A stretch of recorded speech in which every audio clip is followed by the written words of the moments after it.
మాట్లాడతా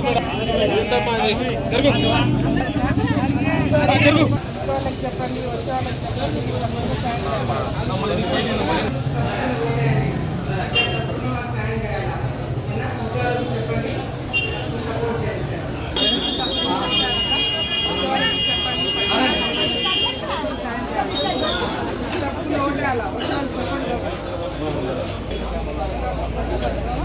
చెప్పండి మన వాళ్ళ నంబర్ తీసుకుని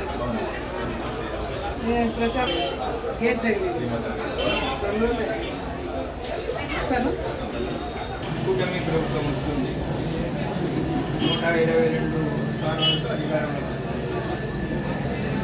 ఈ విధంగా కాలజ్ఞానం ప్రకారంగా మార్పేము. తర్వాత నిర్మలమణి,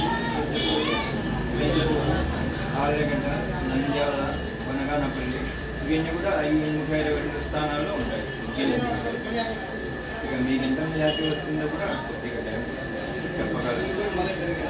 ఇది విషయం. మీరు చెప్పండి. 10 ఓట్లు ఎక్కువ వేసేయాలి.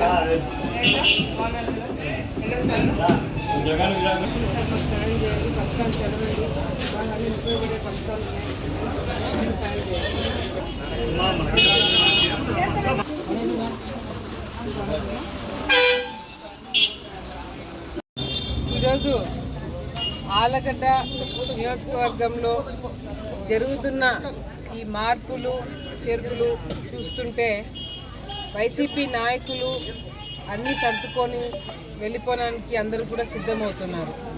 సిద్ధమని జగన్మోహన్ రెడ్డి గారు ఏ ముహూర్తంలో అయితే మొదలు పెట్టినారో ఆ స్లోగను నిజంగా అంటే అది మా ప్రచారంకి బాగా పనికొస్తుంది. మీరందరూ అన్ని సర్దుకొని వెళ్ళిపోవడానికి సిద్ధం కండి. తప్పుడు కేసులు మా మీద పెట్టిన వాళ్ళు మళ్ళీ తిరిగి కేసులు వేయించుకోవడానికి సిద్ధం కండి. మరి అరాచకాలు చేసిన వాళ్ళు రేపొద్దున మీరు ప్రజలకి బుద్ధి చెప్పడానికి మీరు సిద్ధం కండి. ఇవన్నీ కూడా మా స్లోగన్కి మా ప్రచారంకి బాగా పనికొస్తున్నాయి.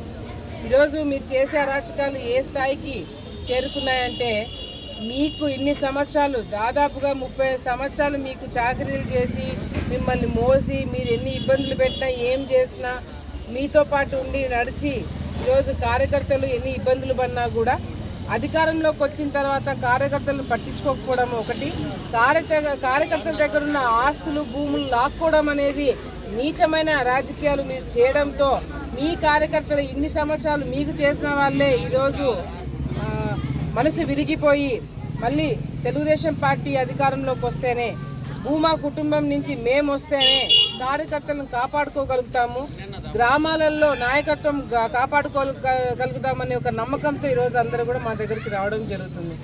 ఈరోజు ఎంతమందినైనా సరే ఎవరినైనా సరే మరి ప్రజలకి మేలు చేయాలనుకున్న వాళ్ళు, పార్టీ కోసం కష్టపడి పనిచేయాలనుకున్న వాళ్ళు, మా మీద నమ్మకంతో వచ్చేవాళ్ళు ఎంతమంది అయినా సరే ఎవరైనా సరే తీసుకోవడానికి మేము సిద్ధం.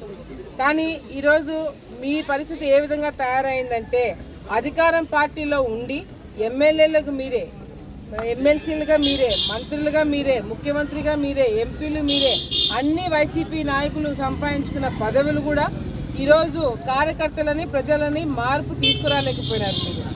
ప్రజలందరూ కూడా మీరు 5 సంవత్సరాలు చేసింది శూన్యం, మీరు అభివృద్ధి చేసింది శూన్యం, కార్యకర్తలను కాపాడుకుంది శూన్యం.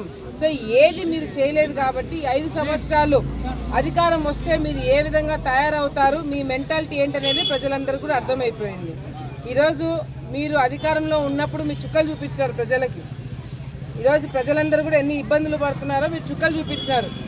అమ్మో బాబు మళ్ళీ వీళ్ళు వస్తే మా పరిస్థితి ఏందనేది భయపడేలాగా చేసినారు. ఈరోజు అందరూ మా దగ్గరకు వస్తున్నారు. ఈరోజు కుటుంబం అంతా మీరందరూ కూడా కార్యకర్తలు కాలు పట్టుకున్నా కూడా చీతు అని మిమ్మల్ని కాదనుకొని మా దగ్గరకు వస్తున్నారు. ఏ ముఖం పెట్టుకొని మీరు ప్రచారం తిరగాలనుకుంటున్నారు? ప్రభాకర్ రెడ్డి గారు ప్రతి ఒక్క గ్రామంకి తిరుగుతాడంట, తిరిగి కార్యకర్తలకు ఏం ధైర్యం చెప్తున్నాడు, ఈ 5 సంవత్సరాలు మిమ్మల్ని పట్టించుకోలేదు, తప్పైపోయింది, క్షమించండి, ఇప్పుడు చేయండి, వచ్చిన మళ్ళీ మిమ్మల్ని బాగా చూసుకుంటామని చెప్పి మాట్లాడుతున్నాడు. ఎందుకు నమ్ముతారు మిమ్మల్ని? మీ మాట మీద ఎందుకు గౌరవం ఉంటుంది? మీరు కాదు ఎమ్మెల్యే, మీ కొడుకు ఎమ్మెల్యే. మీ కొడుకు ఆ ఎమ్మెల్యేగా ఉండి ఎన్ని అరాచకాలు చేస్తున్నాడు అనేది ప్రజలందరికీ తెలుసు, మీకు కూడా తెలుసు. కానీ సొంత కొడుకునే నువ్వు కంట్రోల్ చేయలేకపోయినావు. ఇప్పుడు కార్యకర్తలు నేను కాపాడుకుంటానని చెప్పి కొత్త డ్రామాలు మొదలుపెట్టినారు. సో దయచేసి ప్రజలందరూ కూడా ఆల్రెడీ డిసైడ్ అయిపోయినారు. ఈ నెల రోజులు ఏదైతే పొడిగించినారో ఈ నెల రోజుల్లో ఎంతమంది పార్టీ మారుతారని చెప్పి ఇద్దరు కూడా టెన్షన్ పడుతున్నారంట. దయచేసి మీరు టెన్షన్ పడకండి, మీరు డిసైడ్ అయిపోండి. ఈసారి తప్పకుండా మీరు రారు, వచ్చేది మేమే, వచ్చేది తెలుగుదేశం పార్టీ ప్రభుత్వమే, గెలిచేది మేమే.